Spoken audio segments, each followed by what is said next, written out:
श्रीमद् भगवद गीता में जो कर्म योग की चर्चा है, उस कर्म योग की चर्चा व्यवहारिक जीवन में उपयोगिता कैसे हो सकता है, ऐसा प्रश्न है। कर्म योग का महत्व जो है निस्वार्थ कर्म में है, जो मानसिक शांति और जीवन के प्रति संतुलित दृष्टिकोण प्रदान करता है। कर्मयोग जो है भगवद गीता के मुख्य शिक्षाओं में से हमें प्राप्त होता है और जो है श्रीमद् भगवद गीता में भगवान श्री कृष्ण ने अर्जुन को यहाँ से लेके कर्मयोग की स्थिति से सबसे पहले आत्मा तत्वों के बारे में, उसके बाद कर्मयोग, ज्ञान योग आदि इत्यादि होते हुए भक्ति योग तक की चर्चा जो गीता में भगवान के श्रीमुख से हुआ है। तो यह योग का एक महत्वपूर्ण मार्ग है जो वास्तव में निस्वार्थ और अनासक्त कर्म करने की और कर्म के फल की आसक्ति से मुक्त होने की एक मार्ग, जीवन की एक राह दिखाता है। तो भगवद गीता में कर्मयोग का महत्व जो है ये अनेक हिसाब से प्रकट हुआ है। अरे जीवन के प्रति संतुलित दृष्टिकोण और मानसिक शांति प्रदान करने में और आध्यात्मिक उच्चतर आध्यात्मिक चेतना प्राप्ति के लिए विस्तार से इसको श्रीमद् भगवद गीता में श्री भगवान ने यहाँ व्याख्या किया है।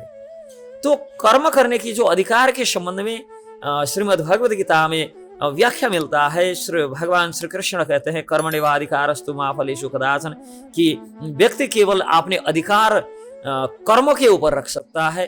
कर्म के ऊपर व्यक्ति का अधिकार है, ना कि फलों के ऊपर। और जो फल के प्रति आसक्त रहते हैं और फल के ऊपर अपना अधिकार जमाना चाहते हैं, अधिकार जताना चाहते हैं, वास्तव में उन्हीं लोग को ये संसार में बंधन मिलता है। बंधन की कारक फल के प्रति आसक्ति है। तो कर्मयोग में इस दृष्टि से निस्वार्थता और निरपेक्षता की महत्व जो है वो मिलता है। जो व्यक्ति फल की इच्छा के बिना अपनी कर्तव्यों का पालन करे, वो व्यक्ति मुक्त हो सकता है, उसे बंधन की कोई गुंजाइश नहीं रहती है। तो ये फल की आसक्ति से मुक्ति होने से, कर्मयोग में जो है कर्म के परिणाम की आसक्ति से मुक्त होने से यह मन की अशांति जो है और चिंता जो है इसको दूर करता है। और जो आमतौर पर फल की अपेक्षा से उत्पन्न होने वाली जो है चिंता, यह चिंता के कारण वही फल के प्रति आसक्ति है। इसीलिए जो चिंता, जो तनाव और जो बंधन नहीं चाहते हैं, उनके लिए फल की आसक्ति से मुक्त होना चाहिए।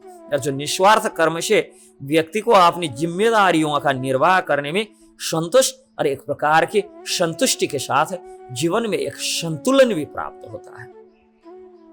और जो है कर्म जो है भगवद गीता में कर्मयोग को आत्मज्ञान के साथ जो जोड़ा गया है, भगवान श्री कृष्ण बताते हैं कि व्यक्ति को अपने आत्मा का साक्षात्कार करना चाहिए और कर्म उस आत्मज्ञान के आधार पर होना चाहिए, शास्त्रीय मर्यादा के आधार पर होना चाहिए। यह दृष्टिकोण व्यक्ति को अपनी सच्ची जो प्रकृति और कर्तव्यों को समझने में मदद करता है और समस्त कर्तव्य जो है यज्ञ रूप में संपादन करने की एक जो है सलाह प्रदान करता है। और इससे क्या होता है, निर्लिप्तता और संतुलन की प्राप्ति होता है कि जीवन के सुख दुख, लाभ हानि और सफलता असफलता के द्वंद्व से निर्लिप्त रहने की मार्ग जो है यहाँ से प्राप्त होता है। ये मानसिक संतुलन को बढ़ावा देता है और आत्मा साक्षात्कार के लिए यह नितांत आवश्यक भी है। तो जो है कर्म योग की दृष्टि से, कर्म योग पे स्थिर होने से जो है मनोवैज्ञानिक लाभ में मिलता है। निस्वार्थ कर्म और फल की आसक्ति से मुक्ति से व्यक्ति को मानसिक शांति जो प्राप्त होता है, यह मन का जो स्थिरता और स्पष्टता देता है, जिससे व्यक्ति अपनी इच्छा और अपेक्षाओं से मुक्त होता जाएगा। और जिनके पास इच्छा और अपेक्षा नहीं है, वो परम सुखी रह सकते हैं, वो वास्तव में परम शांत रह सकते हैं। इससे क्या होता है कि जीवन में संतुलन बना रहेगा। और जो है वर्तमान जीवन की जो तनावपूर्ण परिस्थितियों में कर्मयोग का अभ्यास व्यक्तियों को तनाव, चिंता और अवसाद आदि से मुक्ति जो मिलता है, यह मुक्ति मिलने से कार्य जीवन संतुलन और जीवन की गुणवत्ता में व्यापक वृद्धि और सुधार प्राप्त हो सकता है। कर्मयोग में स्थित जो है वास्तव में वही व्यक्ति समाज और जीवन के प्रति संतुलित दृष्टिकोण में रख सकता है। कर्मयोग ने यह केवल व्यक्तिगत जीवन के संबंध में ना हो कि समग्र समाज की सेवा में भी महत्व रखता है। निस्वार्थ कर्म का अभ्यास समाज में जो है सकारात्मक बदलाव ले आने में सहाय होता है, क्योंकि यह लोग अपने कार्य में निष्पक्षता और निष्कामता से योगदान को प्रेरित करता है, जो होने से शांति में समाज में शांतिता और भाई बंधुता विश्व बंधुता कायम रहता है। कर्मयोग में व्यक्ति को धर्म कर्तव्य के प्रति जो हमारे धार्मिक कर्तव्यों है इसके प्रति सजगता बनाए रखने के लिए प्रेरित करता है और उससे अपनी आध्यात्मिक यात्रा में आगे बढ़ने के लिए एक जबरदस्त प्रेरणा मिलता रहता है।